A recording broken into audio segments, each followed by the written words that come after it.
Welcome back to the worst channel in Casual Commander, the International Misplayers Club. Today we're dropping the first installment in a series I like to call Bad Commanders.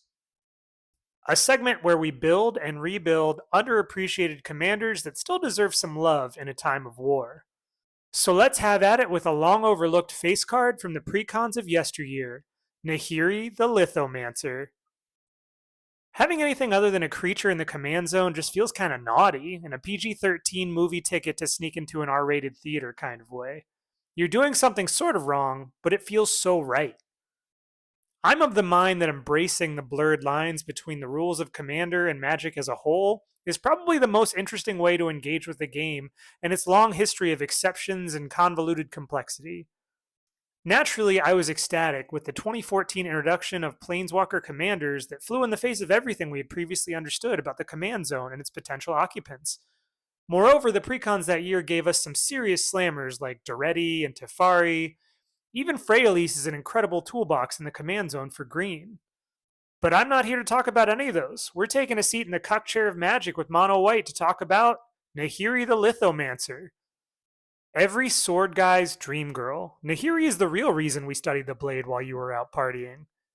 Briefly glancing at a wiki will inform you that lithomancers are a subset of geomancers that manipulate crystals and stone, so it should go without saying that this deck is a guaranteed go-to when you're looking to get your rocks off, figuratively speaking.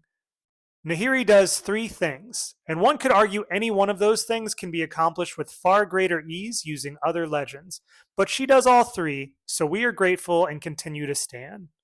Her +2 pumps out a core soldier token that auto-equips up a piece of your available arsenal. Her -2 gives you some recursion for set equipments, or lets you drop a big budget weapon for free.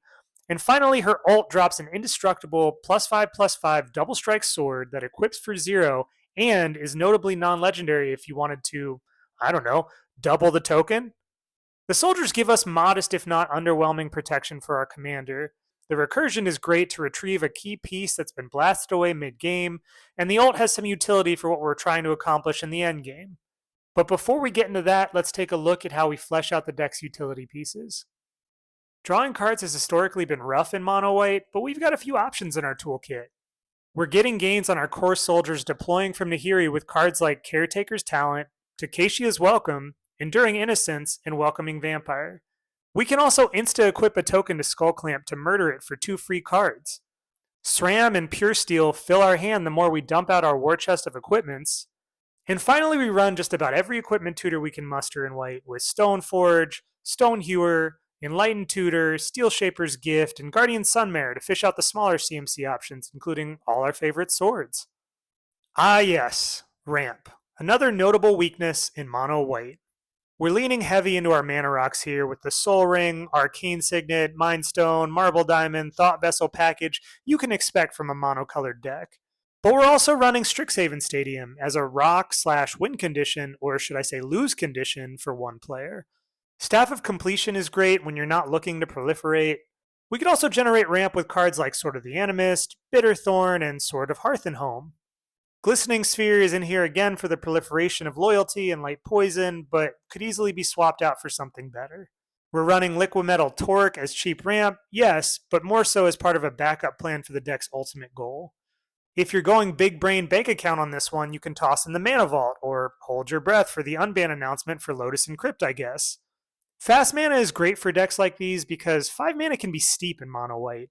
And honestly, if there's an argument to be made for running game changers in the format, it's probably catching up to the rest of the color pie from Magic's indisputably most forsaken color corner.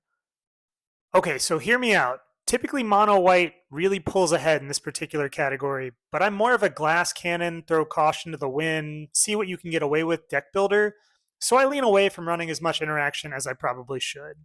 That being said, I'll throw you some bones if you want to be table police and stop the rest of the pod from overwhelming this slow and silly strategy. Number 1 is board wipes, baby. Mono white loves to watch the world burn, and our Planeswalker commander loves it too. Wrath of God is a classic staple, but we've also got Hour of Reckoning to keep our soldiers on the field. White Sun's Twilight is a great late game wipe to gain back some life and toss out some little guys to pick up your fallen swords. Winds of Abandon is slept on a lot, but it's one of the best cards you can run in mono white in my opinion. Vanquish the Horde, Austere Command, Cleansing Nova. You can even run Farewell if you're a true degenerate. Just pick the ones with the best art and or utility and go nuts. Beyond Wraths, we've got solid targeted removal with cards like Generous Gift, Path to Exile, Swords to Plowshares, and Dispatch. You can run any and all of the Oblivion Ring effects if you're into that sort of thing too. But if you really want to spice things up, you can toss in a few mono-white counterspells and catch everyone off guard. Haven Interrupter, Reprieve, and Lapse of Certainty are more so delay effects than true counterspells, but they can swing games if you play your cards right. And as a mono-white deck, it feels pretty good to counter the blue player whenever the opportunity presents itself. You could run Nykthos, but there's not much devotion to justify the price tag unless you're Big Daddy Warbucks about it. Emeria in mono white is always a no-brainer, and we have something in the neighborhood of 20 plus planes to bring it online, plus multiple equipments that fish out planes to accelerate the effect. Inkmoth Nexus is a solid hidden win con if you can ult Nahiri and slap that +5 double strike on a 1/1 infect flyer. This is also thematically on point with the deck trying to equip things to anything other than a creature. You've got some draw lands like War Room and Minas Tirith, because it's nice to have the option when you need it. Myriad Landscape gets you a little closer to Emeria, but honestly isn't that great otherwise. Mycosynth Gardens and Buried Ruin are auto-includes for artifact-heavy decks.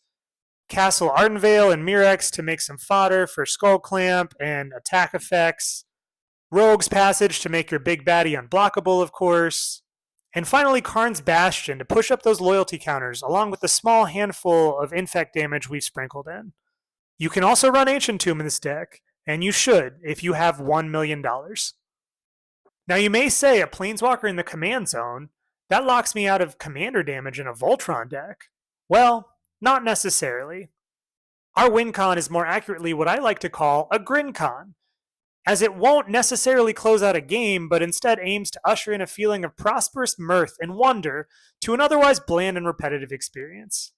Our primary focus here is to animate our commander, Nahiri the Lithomancer, using either Luxior, Giada's Gift, or a Liquimetal Torque paired with Karn the Great Creator.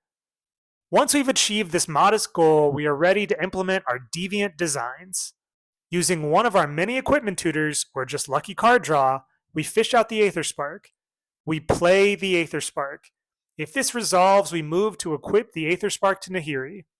We equip a Planeswalker to another Planeswalker.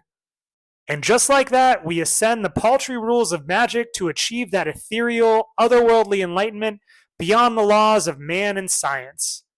You may not win, you probably won't win, but you will know that you have accomplished something far greater than any Craterhoof calculation could ever contemplate. To take it one step further, we can slap a Helm of the Host on Nahiri and start to Xerox our Planeswalker/creature commander each turn. You can even toss in a Mondrak to double down.